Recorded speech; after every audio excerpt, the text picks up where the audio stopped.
राम राम सभी को। My self नवीन कुमार। और अभी काफ़ी भाइयों की क्वेरीज आई थी कि एचएनआई सेगमेंट के अंदर में जब हम आईपीओ का अप्लाई करते हैं तो वहाँ पर 5 लाख से ज़्यादा का अमाउंट में हम अप्लाई नहीं कर पाते हैं, क्योंकि अभी अभी हमने एक वीडियो बनाया था, उसमें पता चला था हमें कि जब हम एसएमई आईपीओ के अंदर में एचएनआई सेगमेंट में अप्लाई करते हैं तो हमें अलॉटमेंट के चांसेस बढ़ जाते हैं अगर हम ज़्यादा क्वान्टिटीज़ के अंदर में अप्लाई करते हैं तो उसी के रिगार्डिंग एक क्वेरी आई थी कि हम लोग अप्लाई नहीं कर पा रहे अपने ब्रोकर के अकाउंट से, तो उसका क्या प्रोसीजर है अप्लाई करने का। तो उस प्रोसीजर को मैं बोलता हूँ एसबा के थ्रू आपको अप्लाई करना पड़ेगा।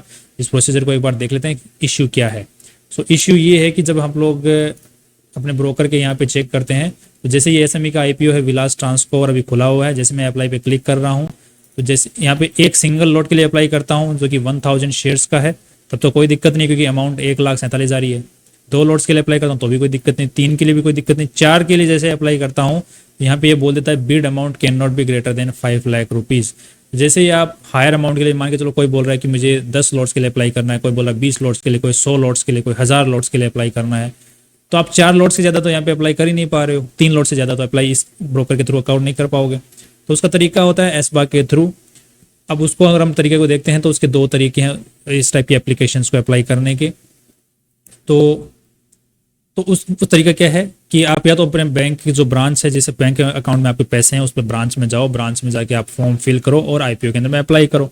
एक तरीका तो ऑफलाइन वाला है, दूसरा तरीका ऑनलाइन वाला है। इसके अंदर में आपको जो बैंक है उसकी online banking, net banking, internet banking है, उसको लॉगिन करना है। लॉगिन करने के बाद में वहां से अप्लाई करो, वहां से अप्लाई होगा। जैसे मैं एसबीआई की बात कर लेता हूँ। यहाँ पर एक क्वेरी और आई थी कि कई भाइयों को जो अभी इतना फेमिलियर नहीं है वर्ल्ड के साथ में, राइट, तो जो आप यूपीआई यूज करते हैं, यूपीआई वाला अकाउंट आपका ऑनलाइन अकाउंट नहीं है, इंटरनेट बैंकिंग एक अलग अकाउंट होता है, राइट। वो बैंक अकाउंट वाले अप्रूव करके आपको खोल के देते हैं, राइट। इंटरनेट बैंकिंग के अकाउंट को आपको लॉगिन करना है और लॉगिन करने के बाद में आपको थोड़ा सा प्रोसीजर चेक कर लेते हैं, आपका एसबीआई के तरीके एक बार चेक कर लेते हैं प्रोसीजर क्या है। तो हम लोग यहाँ पे देख पाएंगे, ये आपका ऑनलाइन बैंकिंग को आप जैसे लॉगिन करेंगे तो इस टाइप से आपको दिखेगा। उसमें आपको ई सर्विसेज सेक्शन में जाना है और यहाँ पर आपको सेलेक्ट करना है डीमेट सर्विसेज एंड एसबा। इस पर क्लिक करेंगे तो आपके सामने एक आईपीओ वाला सेक्शन खुलेगा। आईपीओ वाले पे क्लिक करना है, IPO and equity right issues. इस पर क्लिक करेंगे तो एक्सेप्ट एंड देन आपको एक लिस्ट खुलेगी। इसमें से आपको जिस भी आईपीओ के अंदर में आपको अप्लाई करना है उसको सेलेक्ट कर लेना है।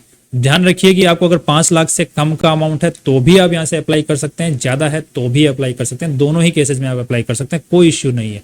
ऐसा जरूरी नहीं कोई बोले कि 1 लॉट में अप्लाई करना है तो भी आप यहाँ से कर सकते हैं, कोई दिक्कत नहीं है, राइट। अब आपको यहाँ पे क्या करना है, सिंपली इस लिस्ट में से सेलेक्ट करना है आपको किस आईपीओ में अप्लाई करना है। यहाँ पर राइट इश्यूज भी रहते हैं और एसएमई कंपनी या फिर नॉर्मल कंपनी जो बिग कंपनीज मेन आईपीओ आते हैं उनके भी लिस्ट इसी में नाम होते हैं। यहाँ पे लिस्ट में आपको नाम दिख जाएगा सभी कंपनियों का जब भी आप इसको चेक करेंगे, राइट। तो हमें राइट इशू क्या होता है, राइट इशू जब कंपनी आईपीओ लेके आने के बाद में कभी आगे फ्यूचर में मार्केट से पैसा उठाती है उसको हम राइट इशू बोलते हैं। फर्स्ट टाइम जब मार्केट से पैसा उठाती है तो उसको हम आईपीओ बोलते हैं।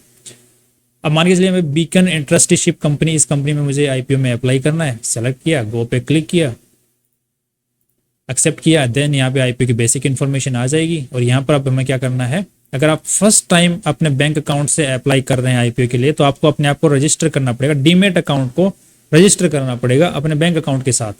तो उसका प्रोसीजर क्या है, यहाँ पर क्लिक करना है, please click here to add a new applicant. इस पर क्लिक करते ही आपको अपने डीमेट अकाउंट की, अपने पैन कार्ड का यहाँ पे कुछ इन्फॉर्मेशन डालने को वो बोलेगा, ओटीपी मांगेगा, वो सब कुछ प्रोसीजर कंप्लीट करना है। देन आपका जो नाम है वही यहाँ पे इस लिस्ट में दिखने लग जाएगा, जो कि आप यहाँ पे सिलेक्ट कर, इस पे क्लिक करने के बाद में आपको लिस्ट दिखेगी उस पर।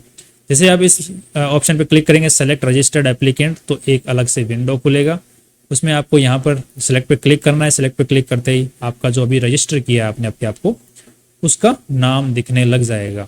गो पे क्लिक करना है एंड देन आपके सामने ये इन्फॉर्मेशन आ जाएगी आपके अकाउंट से रिलेटेड, ओके। जो भी इन्फॉर्मेशन आपके पास जो उसको एक बार रीचेक कर लेना है आपको, सही है कि इन्फॉर्मेशन नहीं है, राइट।